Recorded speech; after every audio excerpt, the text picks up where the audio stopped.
आज हम लोग एक नए क्वेश्चन के साथ जुड़ते हैं और ये रहा हम लोग का लीनियर रो बेस्ड क्वेश्चन है। ओके, यहाँ पे देखिए क्वेश्चन है a certain number of person sit in a linear row and all of them face towards north direction. 6 persons sit between R and M. A sits third to the left of M. C sits 3 places away from R. One person sits between E and C. E sits to the left of R but not immediate left. The number of persons sit between E and R is same as the number of persons sit between B and E. B is the only neighbor of T. The number of persons sit to the left of T is 2 less than the number of persons sit to the right of M. K sits at the extreme end. चलिए अब हम पहले इसके क्या कहते हैं data को एक जगह कलेक्ट करके लिख लेते हैं। वैसे हम लोग को क्वेश्चन बनाने में आसानी होती है। क्या 6 person sit between R and M। और M के बीच में 6 कोई है। A sit third to the left of M। A जो है वो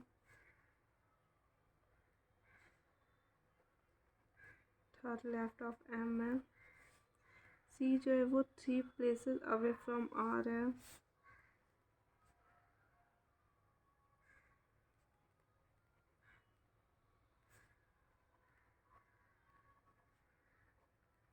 away from R। One person sit between E and C। E और C के बीच में एक कोई है। E sits to the left of R। E जो है वो लेफ्ट ऑफ R है बट नॉट इमीडिएट लेफ्ट है। Immediate left. The number of person sit between E and R। E and R के बीच में जितने हैं उतने ही B और E के बीच में। Okay, B is only neighbour of T।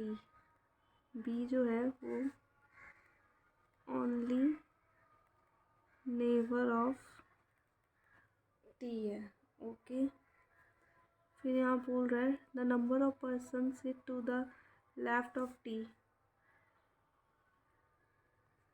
Left of T जो है वो 2 लेस देन है number of person sit to the right of M।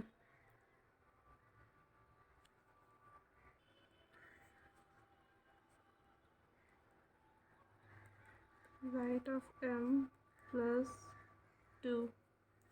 K sits at the extreme end. K जो है वो एक्सट्रीम एंड पे।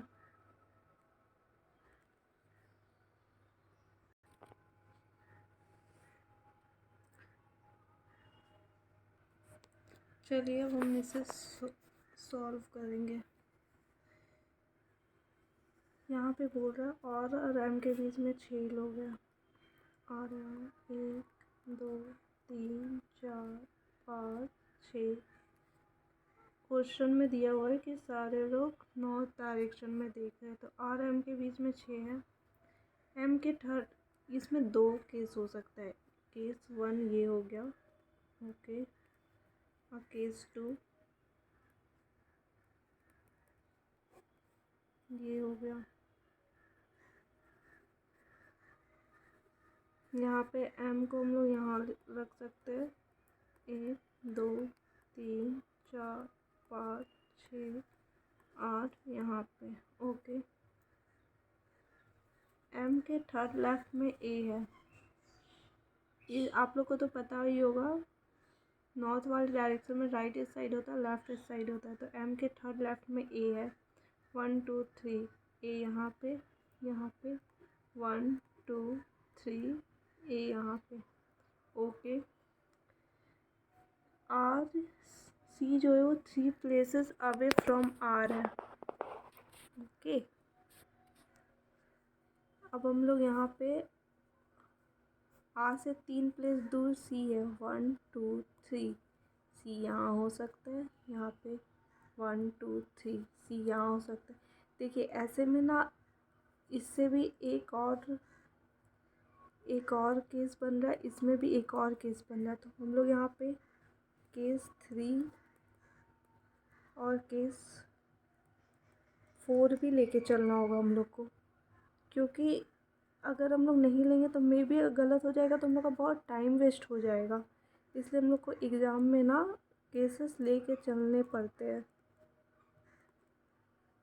4 5 6 एम यहाँ पे 1 2 3 ए यहाँ पे 3 प्लेसेस दूर बोला ना, तो 1 2 3 सी यहाँ हो सकता है।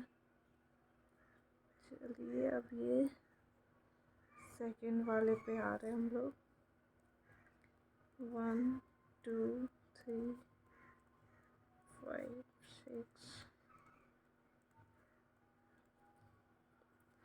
यहाँ पे एम और आर ना 1 2 3 4 5 6 आर यहाँ पे, और इससे 3 प्लेस दूर है 1 2 3 सी यहाँ पे। अब 1 2 3 ए यहाँ पे। देखिए ऊपर में हम लोग ये जो है इसमें हम लोग 3 यूज कर चुके हैं, ये ओके। बोल रहा है ई और सी में एक है,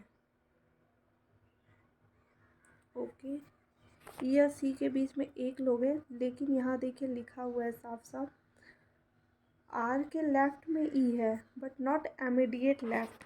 तो उस केस में ये तो इसमें होगा ही नहीं, क्योंकि अगर हम लोग ई या सी के बीच में एक लेते तो ये तो राइट हो जाएगा ना, आर के राइट में ई होगा, जो कि हो नहीं सकता, साफ साफ यहाँ दिया हुआ है। अब यहाँ पे ई और सी के बीच में एक कोई हो सकता है, तो देखिए अगर हम लोग यहाँ देते हैं तो वो तो आर के इमीडिएट लेफ्ट में हो जाएगा, लेकिन क्वेश्चन में साफ साफ लिखा हुआ कि इमीडिएट लेफ्ट नहीं हो सकता, तो हम लोग ई को यहाँ देंगे, ओके। फिर यहाँ पे भी वैसे ही कर सकते हैं हम लोग। यहाँ पे अगर यहाँ देंगे तो इमीडिएट लेफ्ट हो जाएगा, तो इधर नहीं इधर देंगे, ओके। और ये आर के लेफ्ट में ई आएगा। ये तो हो ही नहीं सकता, क्योंकि अगर हम लोग यहाँ पे ई देते हैं तो ये तो राइट हो जाएगा। क्वेश्चन में साफ साफ बोला हुआ है कि आर जो है मतलब ई जो है वो आर के लेफ्ट में होगा, तो इस केस में ये भी गलत हो जाएगा। अब हम लोग को ये और ये केस लेके चलना है, ठीक है। बोल रहा है ई और आर के बीच में जितने कोई उतने ही बी और ई के बीच में। तो ई और आर में देख लीजिए कितने लोग हैं, 2 2 4 है, तो ई और बी के बीच में भी 4 होगा, तो 2 2 4। तो ये केस तो गलत हो रहा है, क्योंकि इसमें तो पॉसिबिलिटी ही नहीं बन रहा है। चलिए यहाँ देख लेते हैं ई और आर के बीच में कितना 1 2 3 4, और बोल रहा है उतना ही बी और ई के केस में होगा, तो कर देते 1 2 3 4 बी यहाँ हो जाएगा, ओके। 1 2 3 4 बी यहाँ हो जाएगा। चलिए ये हो गया, ये भी हो गया। यहाँ पे बोल रहा है बी जो है वो ओनली नेबर ऑफ टी है, टी का इकलौता नेबर जो है वो बी है, तो टी जो है वो यहाँ हो जाएगा, ओके। फिर बोल रहा है टी के लेफ्ट में जितना है उतना ही टी के लेफ्ट में जितना है equal to right of M plus 2, तो ज़्यादा है, एम के राइट में 2 ज़्यादा है, तो ये 2 इधर कर दी। और के जो है बोल रहा है एक्सट्रीम मिन में, तो के इधर तो हो नहीं सकता, तो के इधर होगा। टोटल देख लीजिए कितने लोग बैठे हुए हैं, 1 2 3 4 5 6 7 8 9 10 11 12 13 14 15 16 17 18 19 20 21। सो फाइनल डायग्राम हम लोग का ये होगा। ऐसे ही क्वेश्चन के छोटे छोटे सॉल्यूशन पाने के लिए हमारे चैनल को लाइक शेयर सब्सक्राइब करें।